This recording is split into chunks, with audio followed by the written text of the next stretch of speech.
Check it out, John. Rap by popular demand. Check it out, John. Are they crazy? Hello and welcome. I'm Lee Peterson. I'm host of the podcast WDcast, which is called WDcast because it's brought to you by WD Partners, whose tagline is innovation at scale. Innovation and scale was because of their services, which is strategy, design, operations, which is really key nowadays, architecture and engineering and construction management. End-to-end services, that's wdpartners.com. Thank you, WD, and thank you, Chris, in particular. And today we have with us a special guest from the world of what I would call the modern conference. In other words, he brings people together to solve problems, but at incredible settings with a very relaxed overtone, almost a fun overtone, and a little bit of speed dating kind of peppered in there. We have with us the co-founder and managing partner of the Influence Group, Michael Owens. Michael, how are you doing today, man? Good, man. Thanks for, this is an honor to join Lee Peterson on WDcast.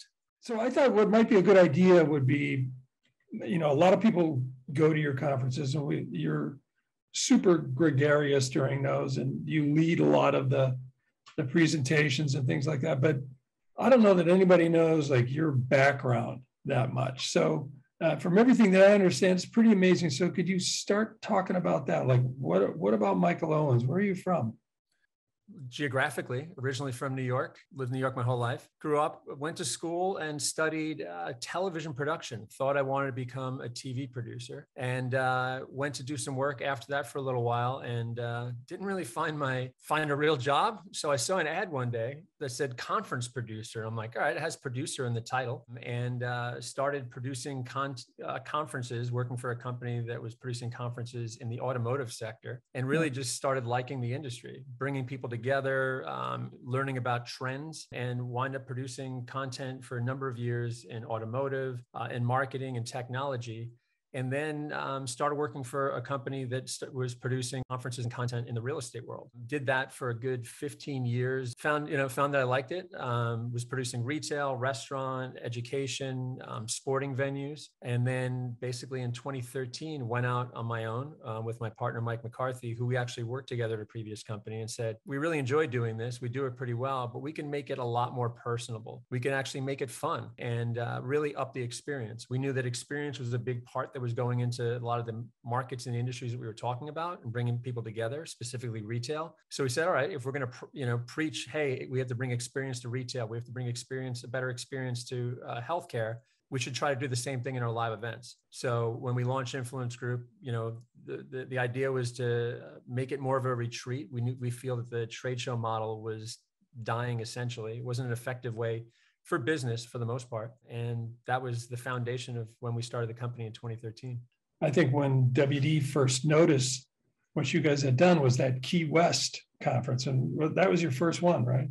That was our first event. Yeah. I mean, and the stars aligned for us on that one. Our first speaker was Marcus Lemonis, the prophet, if you know him on the CNBC show, he's the CEO of Camping World as well. We didn't have a budget, we didn't have much. And I reached out to him, sent an email to his office. I'm like, he's not going to respond. I'm not getting anything back. And 2 hours later, my phone rings. It was actually Marcus. And he's like, I'm reading your website. I see you guys are startups and see you invest in startups. So we had a good conversation and I convinced him to actually come. And that helped us kind of, get the word out and get attention. And we put together a very good program. But, I look back on that event and I look at photos and the people that were there. And obviously you weren't there, but you came to, I think, the next year's program. There's a lot of really amazing friendships that started from that event and relationships within our business that kind of took Influence Group to where it is today. I think the allure, and it's a little bit of a secret thing because in the business world, you don't want to say, gee, I'm going to go to this conference because it's Key West. But like, I think that was the first thing that caught our eye. And I thought that was really brilliant where it's like, yeah, this sounds really good. And the way you have it set up is really good, but it's in Key West. People want to leave their office or of course now leave home and be in a destination that actually is going to feel like they're escaping the daily grind. And you don't feel like you're escaping the daily grind if you're in a big expo hall. So, I mean, that's a central part of what we do when we bring people together. It's got to be a resort location. And Key West and Napa are the destinations that, are the most popular ones that we can do. The unfortunate thing is now that we've grown these events a little bit, it makes it a little bit tougher for us to go into some of those destinations. But, Palm Springs is basically where we do a lot of our events, because not many conferences go there and everybody enjoys going to Palm Springs. I think that's really worked for you guys, like all the way across the board. Like any time, it's the first thing I look at, like, where is it? And then after that, everything is downhill, I think, a little bit. So talk about, like, and I know this happened, the beginning of the pandemic, almost every conference that I was supposed to go to got canceled. Wound up doing 1,000 virtual presentations, which is just not the same thing. No. Talk about a little bit about how you guys survived, if that's the right word, or how you made it through kind of this last year and a half plus. Yeah, I mean, this past year and a half has been, not going to sugarcoat it, definitely the most stressful in my professional career and for our teams. It was exhausting, mostly, because we didn't know what was going to happen. When the pandemic first hit, we're like, oh, it's going to be a few months. We postponed a couple events. We didn't think, majority of our events were in the fall. So we were fortunate enough that you were with us actually at RestaurantSpaces. I mean, that was on the eve of the pandemic. We had the CEO of Taco Bell get off stage that night, Mark King, and he's like, oh my God, he was looking at his phone that Yum Brands had just grounded all global travel. And that's when it kind of sunk in, like, wow, this is serious. Because the first day we were like, it's not going to be that big. But, like a lot of our peers in the industry, we shifted. We tried to do virtual events, which we had no experience doing. Our first one was a disaster. I'm not going to try to say anything otherwise, but we learned, right? We tried and tested a number of different things. We started producing webinars. You were actually a guest on our first webinar with Kim Ellis, who was with GameStop at the time, and Chris Lytle from Google. Yeah. And we had a great turnout for that. And, and thank you for joining us on that one. We were so nervous going into it.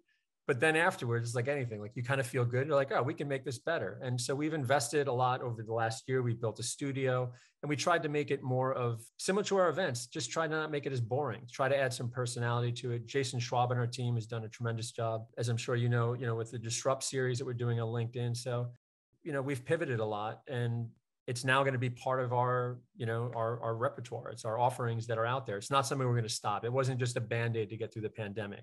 But we do see the appetite for a lot of these virtual things is a lot smaller than it was, of course, a year ago. Yeah. I did a virtual presentation, and they said, we have 800 some people signed up for this, and about 220 showed up. And I think that's kind of the going rate. We're going to get about a third of the people that actually sign up for it. Well, I mean, to be honest, that's actually a pretty good number to have 220 people watching something live. We find that you may get a few hundred people to sign up, and you maybe only get 40 or 50 people to tune in live, but they do watch it afterwards. And that's why a podcast or something, that's why podcasts, I say this when we prep companies that are preparing for a webinar that are used to the old school webinar where they get on, they literally talk over slides. Nobody's going to pay attention to that. They're going to be on their tab, going to the next thing or checking their email. So, think about it in the terms that hopefully people are going to watch it afterwards. And that's why podcasts are so popular. Like, no one wants to look at your slides. They just want to hear, a good conversation and make it human. That's the other thing too, in terms of moderating discussions and pulling things together. And, I'll compliment you back, is that the first event that you came to at RetailSpaces, I asked you, I said, hey, it was a last minute thing because a moderator dropped out. And I actually didn't feel confident doing it myself. I feel a little bit better over the years doing it, but I asked you to step in and moderate that discussion with Warby Parker, Chick-fil-A, and Whole Foods. And you're like, I'm not sure I like doing this. It kind of feels weird sometimes, but you just made it more of a natural conversation. And that's not an easy thing to do, because a lot of times people just sit there with a clipboard asking questions that that everyone in the audience can know are softballs. We had good guests. Let's put it that way. Well, I mean, that's important too. I mean, you definitely, if you're going to still program a panel at a conference, you better have some interesting people up there, and not just interesting, but people that have some personalities that can bounce off each other. So a little bit of self-promo here. WD Partners is coming to I think it's the next three. I don't know if you have any in between, but we're coming to retail, restaurant, and HealthSpaces, which will quickly cover the course of about 4, maybe 4.5 weeks coming up. And that's one of the reasons why we wanted to talk to you, because I wanted to get your your take on, let's go through each one of these briefly, like retail. So, retail has been to us kind of double disrupted with work from home, and not necessarily the pandemic, because the pandemic was an accelerator, but it was definitely disrupted by e-com. So retail has to go to kind of a new place. And that's our interest in going to this conference, is like talking to people. And we were talking about this a little bit beforehand, are they moving, are they moving in the right direction? And I think to a certain degree, with retail, we feel like they're a little slow. They've got themselves into some real estate jams, really being in real estate that isn't as well visited as it was before. What's your take on retail? What do you think's going on right now? I'm always nervous about saying this because I don't want to be insulting to our retail friends out there. And again, retail, so it's not an easy category to kind of lump together, right? We've got so many different categories. But when we compare RetailSpaces, HealthSpaces, and RestaurantSpaces, the three events that WD will be participating in the next few weeks, I see less, if I had to mark where the most innovations happen, especially over the past year, obviously restaurant is at the top of the list there. Restaurant chains had to, really rethink their operations and, can really take convenience to the forefront. The healthcare market, so much disruption has been happening in that space, especially the retailification of healthcare.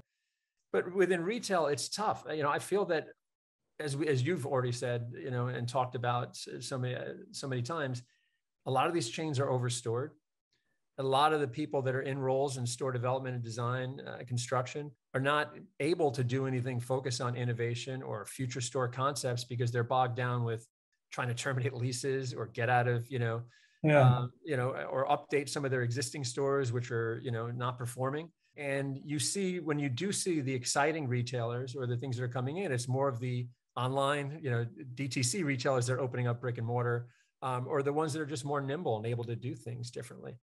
So I think it's a challenging space, but at the same time, there's definitely opportunity there. And, sectors like grocery, I think that there is a lot of innovation happening there, but it's tough to kind of nail down. And I feel like a lot of the conversations always come back to the same big players, the Walmarts, the Targets of the world, not really seeing it in the middle sector. Yeah. I don't know if you agree with me on that. But I think what's interesting about it is, every now and then you'll see these articles about retail is not dead, and nobody ever said retail is dead. Retail has just changed a lot. And when I do a blog for Retail Wire, I never get more negative hits than when I make comments about you shouldn't have as many stores. And I think that mentality is a little bit pervasive. Like, oh yeah, stores are really. Stores seem like so last century to me with the way they're functioning right now, that we need to help bring them in. And places like your conference is the place to get everybody sort of thinking about it and thinking about the expense of taking them into this next century. There's going to be fewer, they're going to be better. Some of them are just going to be fulfillment centers and that type of thing. But I saw Allbirds or somebody like that said they're going to open hundreds of stores, and I'm like, no, don't do it, man. But I mean, look at Warby Parker for an example, right? I mean, think back to 2015. I think that was in RetailSpaces. That's when they just first started opening their stores. Now, their stores, again, I don't have the numbers in front of me, but last I read that their stores do perform pretty well, and each one is unique. I mean, I give credit to them for investing in a store experience and store design that's not cookie cutter. But then when you look at, I mean, let's just face it, the big pharma chains, you can't differentiate one from another if you drop yourself into one of them. And half of the ones you go into are inconsistent because their fleets are so large. They're also in that position where, you could throw JCPenney's, Macy's, they're so big and they've been doing things the same for so long. It's really difficult to change or to do something, drastic to get them to make that leap, like close that delta to the next avenue of retail, which is a lot different than what it was last century. What is, I'm going to turn the interview on you, Lee, because I always like to hear your thoughts on things. What are your thoughts on it seems that there's a lot more of store within store happening, right? Obviously Sephora going in and partnering there with Kohl's. And I guess some are saying that that's a success. but now Toys R Us is going to open up in Macy's. Is that the ailment here? Is that the future of what we're talking about within store innovation? No. I think it's a stopgap. I think, they're looking at brands that are going to draw traffic to the spaces, and it's really the same model that they've always had. So, it used to be like, I'm going to have Ralph Lauren in my store, and then most of my customers will come to Ralph Lauren. Then every department store had Ralph Lauren. That sort of wiped that idea out. Well, I'm going to have this brand in there. JCPenney was the first one to go after Sephora because they get all this traffic. But that's what they've always done.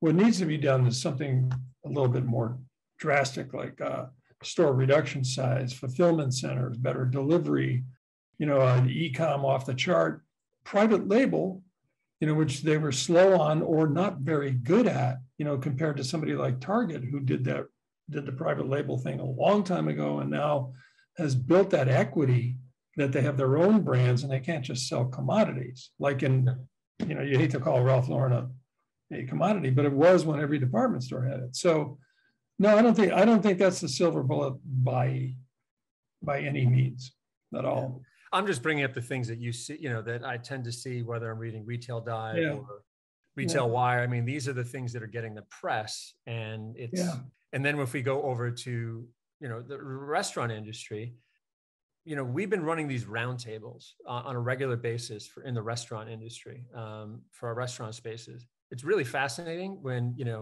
we see some of these chains like Denny's and other ones that are, coming to discussions around drive-through and really changing things up. We have the CEO of P.F. Chang's coming to speak at RestaurantSpaces.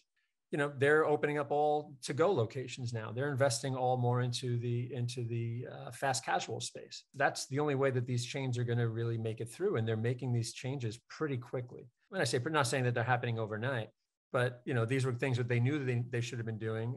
You obviously have been preaching that at RestaurantSpaces over the last few years, but I can't think of any chain right now, and even some of the smaller kind of ones that you didn't expect to see doing things that are really coming up with new concepts that look fresh and cool and exciting. We're actually moving next year. RestaurantSpaces is going to be a twice-a-year event, which is a first for us. We're going to do a spring event and a winter event and then a fall event. And that's not just a money grab.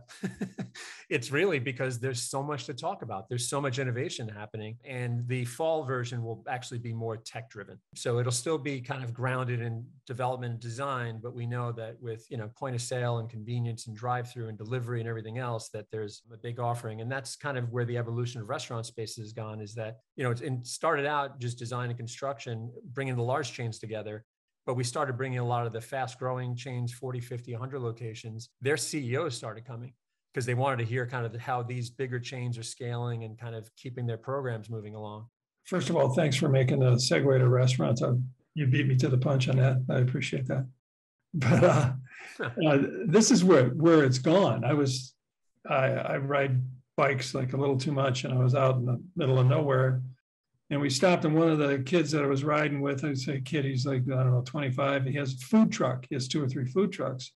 And he said that he watched the video online of the RetailSpaces presentation we did. And he learned so much, he wanted to thank me for it. This was like out of the blue. And I thought, hey, wait. I want to hear more of this. Lee Peterson out riding on a country road in Ohio, and a kid's like, I've seen you on YouTube. Yes. That's awesome. All right. We made you a star, Lee. It's interesting. And going back to your talks, because I've seen you, RetailSpaces, and for those that are not familiar, is a pretty intimate gathering, or RestaurantSpaces, a couple, 200, 300 people. So it's not your traditional trade show. But I've seen you give those talks at NRF where there's, a couple thousand people in the room all taking videos of your slides. And I'm always like, why doesn't Lee just tell them like, hey, I'm going to email you guys this afterwards? They're there like snapping away or filming. I do tell them. I tell them right up front, it doesn't matter. Yeah. I think there's bootleg videos of your talks going around somewhere in Asia. Anyway, in terms of restaurants, I think that they were at a distinct advantage for a couple of reasons that we sort of found out later. One of them is like it was a natural to do drive-through because QSR had been doing it for 50 years. Now the fast casual restaurants and and the upper end restaurants weren't doing it, but it was easy to look at those examples and see like how it's done, or even hire somebody that used to do it for another company. So that's a big difference between like specialty retail. I wouldn't even have dreamed of doing it a few years ago. But the other thing that we're discovering is going to be a part of our talk at retail spaces is that restaurants were local. Restaurants were in the neighborhoods already. And so, when you talk about like Chipotle and those guys, I mean, there's one right around the corner here. There's one like everywhere you can think of. McDonald's got them all over, but they're in neighborhoods. They're not kind of trapped in these huge real estate behemoths that that retail sort of got sucked into over the course of the last 30 or 40 years. They're already out here and, doing their own thing. Those are two big advantages to me. Yeah, no, that's a good point. I mean, I never thought of it that way. And we get some interesting insights because we are, outside of the three spaces that spaces, events, and communities, we call them, that we're discussing here, we focus on Influence Group, 8 different industries. So we're in healthcare, hotel, senior living is actually our biggest market these days. Yeah. Education, we bring together school districts, universities, but all focused on buildings, real estate, design, and construction. When you think of, you talk about the being in the neighborhoods there's one retailer that will remain nameless that's actually going to be joining us at RetailSpaces. And I had a good conversation with recently that just left one of the larger, specialty retail chains. And the person, really trying to not disclose who it is, was saying that the role was getting depressing because it was more about just looking at spreadsheets, trying to figure out which stores to close. Yeah.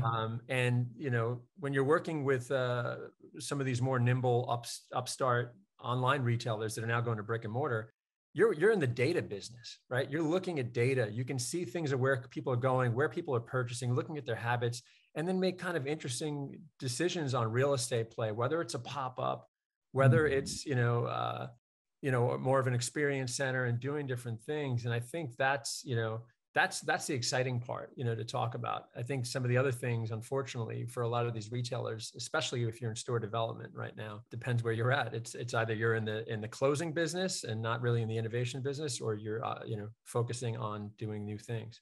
Oh yeah. I mean, that's huge. Think about working for a company that had 1,000 stores and has to get down to like 300. That's a lot of work to do that. So you could spend a lot of your time doing that. But you mentioned Warby Parker, and one of the advantages that they had is they were .com only, right? And when I was talking to one of the people that was on the panel for Warby Parker, 4 or 5 years ago, what she was saying was, well, it's easy for us to open stores because we just look at where a concentration of where our online customers are, and we open one up right in the middle of where that is.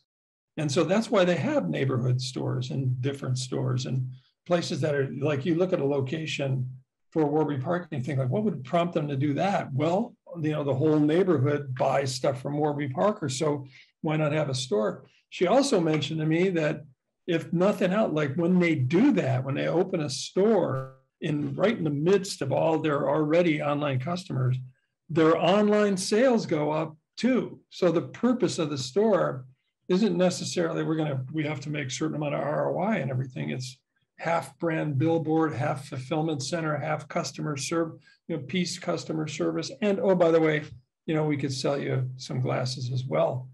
And I think restaurants actually get that, for one thing, and then more retailers need to get that. Very interesting, because even when Warby was talking about that, I'm like, I wasn't fully buying it at first. I'm like, really? You're going to open up stores where your customers are? Maybe open up stores where they're not to hopefully get the customers in. But that's the old thinking. That's the old thinking. Yeah. And of course, we've all, come around to this. And, another retail so not to, again, focus on some of the negatives there, but, look at a company like Dick's. Dick's has done a phenomenal job, right? Because they're trying and opening up these new concepts. And I think on their earnings call last week, which, you don't see that often, their earnings were up. And I think one of the top things they said was the reason why their earnings up is because they've invested in the experience in their physical stores, which, obviously digital sales are up too, but that just goes to show that if you've got the right team and they're committed to doing different things, you can, really kind of improve your sales in your physical stores. But the one retailer that I look at, right? So I've got two young kids, and camp. Have you ever been inside a camp store? Yeah.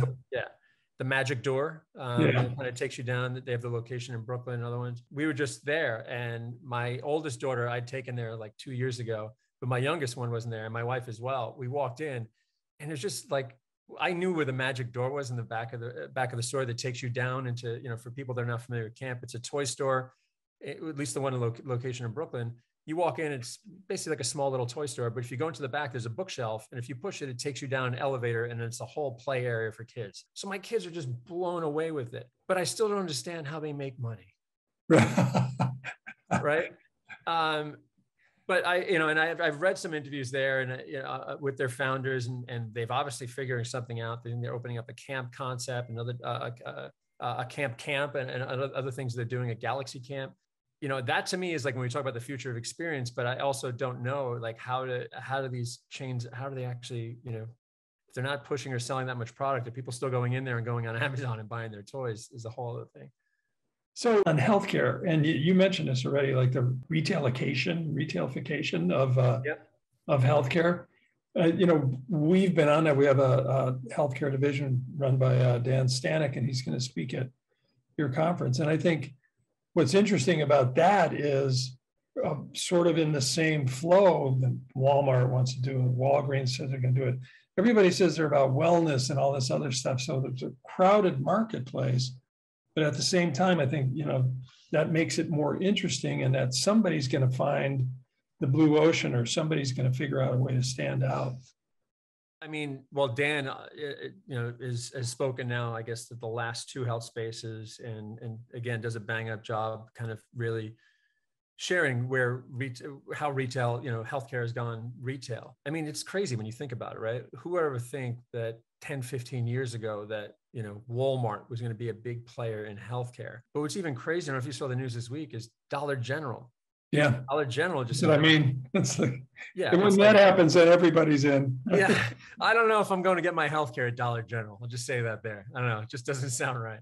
Walmart was a bit of a stretch, let's be real. But at the same time, look at the work that Walmart's done. Like, they've actually done really nice jobs. Their Walmart health clinics, they're not only nice and beautiful, and the way that they're building them is nice too, but they're going to be a big player. They're going to continue to expand. Well, I think what Walmart's doing is really the American way. Well, if it's not being provided by others, and it's an issue, it's almost like what happened to the post office and FedEx and, Amazon and everybody else, who just sort of, dove into the weaknesses and made it that much better. I mean, it's, again, that blue ocean thing, like, hey, there's an opportunity here. We're diving in. And I think Walmart, with all the foot traffic that they have, if you walk past and you saw that, then the next time your kid got sick and you thought, geez, I could just go there. I don't have to make all these calls. I don't have to make a 2-week appointment. I think they could do really well. I think it's a great idea, actually. Yeah, well, specifically in primary care, right? So you've got the big players like One Medical, which have been around for a while, but even now, just even down to dentistry. Yeah, you've got Tooth Bar and Tender, and a lot of these chains that have brought you walk into Tender, you feel like you're in a waiting room, or you're in a Warby Parker location. There's nice finishes and the experience is there. I think it's, for some, even myself, I'm like, do I want to go get my primary care at a place that's a national chain? There's that relationship that you kind of associate your doctor with, related to a hospital healthcare system, and different specialists. But, most people I know that go to those locations, and I've gone to some recently too, you come around to it and go, all right, this actually is a nice experience, and is a better experience than what you were going to get at your, traditional dentist or primary care provider. Yeah, we had 4 kids, and over the years, most of them are out of the house now, but the Doc in the Box, a corner store almost that could do healthcare. Like even Giant Eagle had a space at one point in time. I mean, those are saviors, when you're trying to figure out, does my kid have strep throat? That's all I want to know, yes or no. If he does, can I get something to take care of it? Because can't go to school, can't do this. You need that answer right away. And the healthcare system is really not set up to do that. So I think retailers are smart to do it. But again, I mean, it's like anything else. sooner or later, the cream is going to rise to the top. Yeah. Okay. So let me ask you about this. We always talk about like the store of the future, the restaurant of the future, the healthcare of the future. And we've been talking about that now for the past few minutes, but what do you think is the conference of the future? Like, where do you see, I don't care who you are right now, you're always thinking about, well, this is where my business is.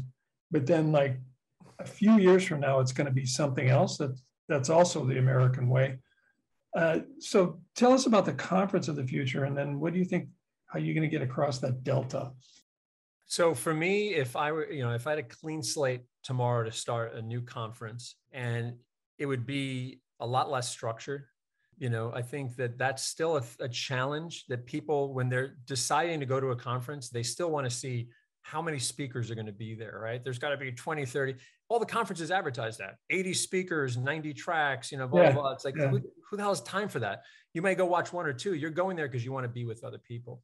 Yeah. So I think that, the conferences of the future that I think that will be the most beneficial if people come around to accepting it that way is going to be no exhibit halls. There, of course, we do our, the foundation of all of our events are those one-on-one business meetings between our partners and the attendees there. And that still needs to take place. But I would like to see it not in a conference, even in a ballroom. I'd like to see that, like, hey, let's book a walk with Lee Peterson and go for a walk around the property. And let's anchor it with 2, maybe 3 provocative talks that are still only 30 minutes, but some big names. And then everything else is, let's break people up into groups and go out and outdoors as much as possible and just have conversations. We try our best to do that. And we do a lot of that at the Spaces events, but I still feel that there's a bigger opportunity to really have a structured morning on the first day and then have the afternoon to be more of a conference that's actually designed by the people that are there. So, let's get everyone together. You submit the topics you want to discuss and we put them up on a board. And hey, if you want to go talk about BOPIS, go off with Lee Peterson and meet him in the bar over there and let's chat about that. And then let's report back later and kind of see what we came up with. But, and we do a lot of that, but I still feel that there's the thing is that there's a lot of people that still, specifically on the sponsor side, that get a little anxious if we come together with something like that, maybe a bit too progressive or, sound like a hippie.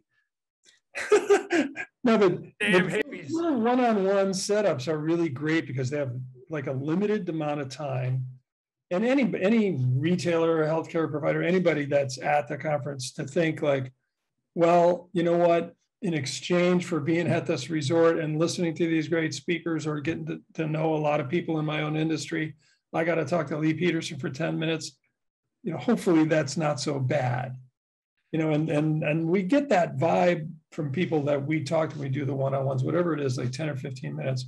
Like, I think I've had some of the best conversations that I've ever had, with retailers at conferences in years because they know, okay, this is sort of a limited thing. And they come in and they go, hey, I got a problem here. Do you think you guys could help me? And we go through 15, 20 minutes and we know that we're not going to solve it there.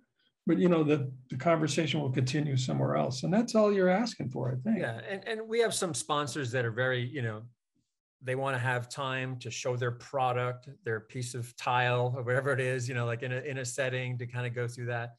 But then we know the retailers don't want to be bothered with that, at least a lot of them don't. I don't say bothered, but it's like, hey, can we do this in a way that doesn't have to be about that? They want to get to know the people. I think that's the one thing that I think that we came out of the pandemic was we spent a lot of time trying to figure out like, all right, what can we do? So our team went out and we interviewed a lot of the buyers in the retail market and other industries as well and said, look, if we're going to do anything digitally, virtually, what would you actually show up to? And, and then it just kind of evolved into conversations about our live events as well. It's like, look, now that we have your time, like as we get back to live events, what would you like to see more of? And, they said most people will say is like, of course, if we're looking at a product, we need to know the product is, it's a good product. But at the end of the day, as you know, relationships and personalities is what drive business. And that's why they like coming to these types of gatherings. They get to know the people that are there. So, you're not going to get to know Lee Peterson that well, sitting down from across for 15, 20 minutes, talking shop. Lee, I appreciate the opportunity to kind of join you on your podcast here. Every year we always look forward to myself, Jason Schwab, and my partner, Mike McCarthy. We always get on a call with you and Mark Bateman. And, we talk about the year, but I always look forward to it because I always like to ask you, who do you think are kind of the chains that are doing interesting work, right? The ones that are doing, so specifically in retail, are there any ones that you think, right now that are, when you say like store of the future concepts, are ones that are doing some interesting concepts? Well, you mentioned Dick's, and if nothing else, I think Dick's is at a little bit of an advantage because you kind of have to go touch their products. I had 4 kids again, and everybody's in sports and stuff, and you start talking about baseball gloves and golf clubs and all that stuff. You kind of got to go test them. But I think Dick's has done a great job at saying, well, let's make it more of an experience where I have to go touch those golf clubs, but I'm not going to stand in an aisle full of product and start swinging a golf club. So let me come over here and play that. And then, in the meantime, my kids can climb a rock wall and all this other stuff. So they're closing that delta between 20th century and 21st century retail, kind of piece by piece, experience by experience. The idea, the mutual idea, because we work with them of a field on the side of a sporting goods store is like, you look back at some of these things and you think, well, that's kind of a duh, but still, those are all really great tries. Yeah. I think the other company that on a broader scale that's interesting to me is Best Buy, somebody to keep an eye on. I think a great thinker as a CEO. They try new things. They're talking about showroom stores, which to me is like a big part of the future of retail, where you test something, you scan it and have it shipped to your house. Why not? Why do you need all that stuff in a store? Why do you need inventory there? But they're testing those.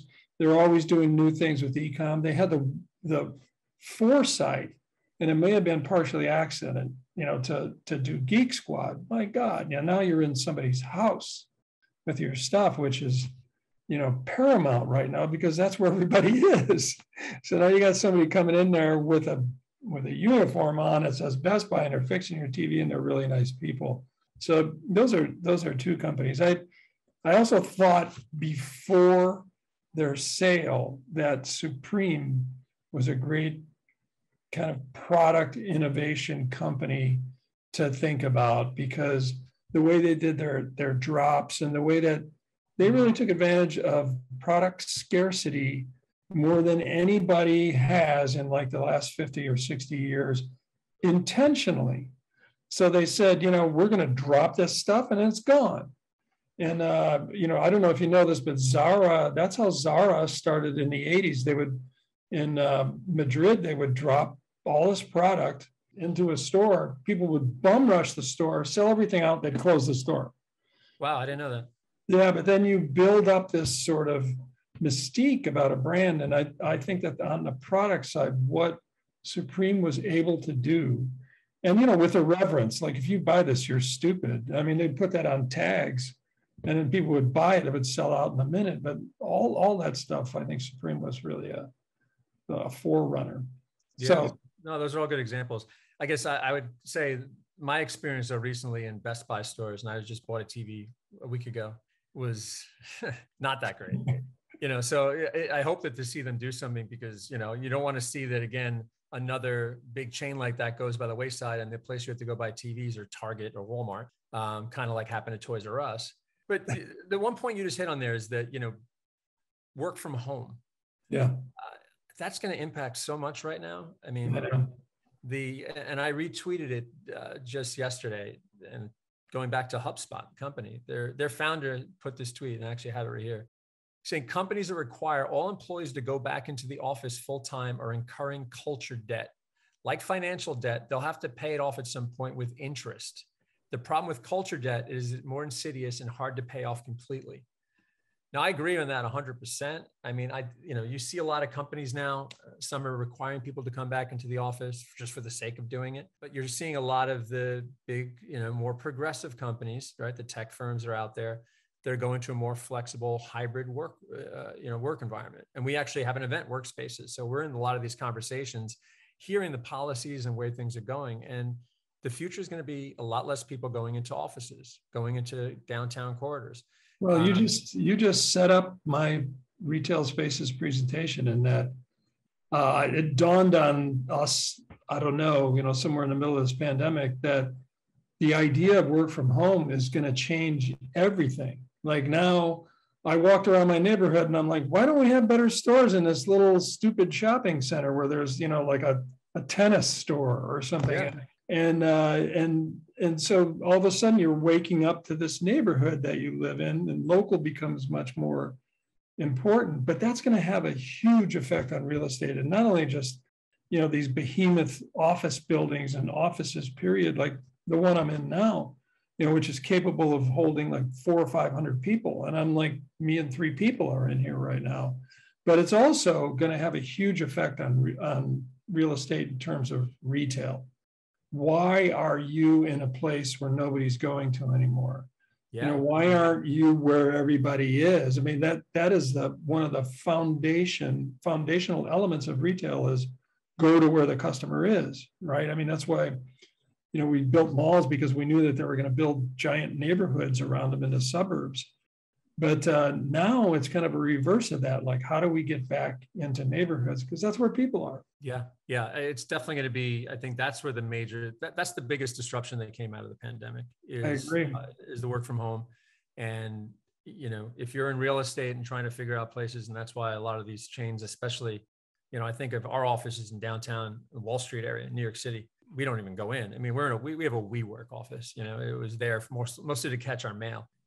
We're not going back. We're a fully remote company. We go in when we need to, very occasionally. I've been counting on my hand how many times I've been back in the past year.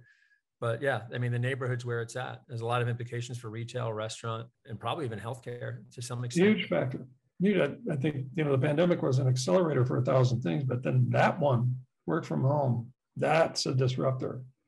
Okay, so we could probably talk for about 3 hours. Maybe we will in a few weeks.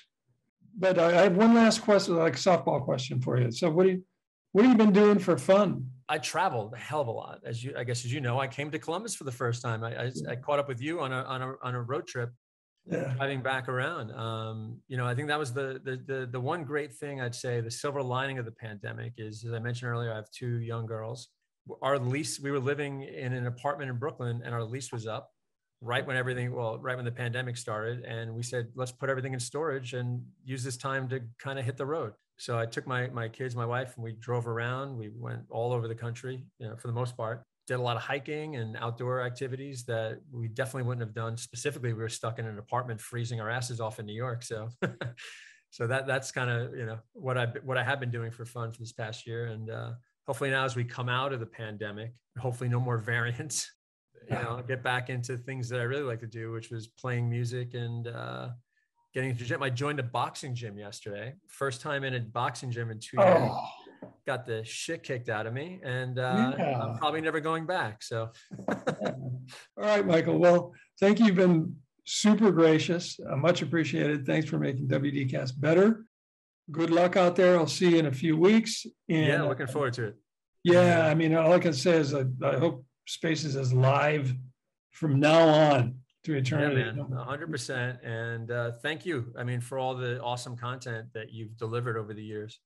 I'll just add, it just came to me is that when you and Chris Lytle gave that presentation a few years ago, you put up a slide of what restaurants should look like. And it had multiple, drive-through lanes. And again, everyone's with the photos. And I was like, wow, that's super cool.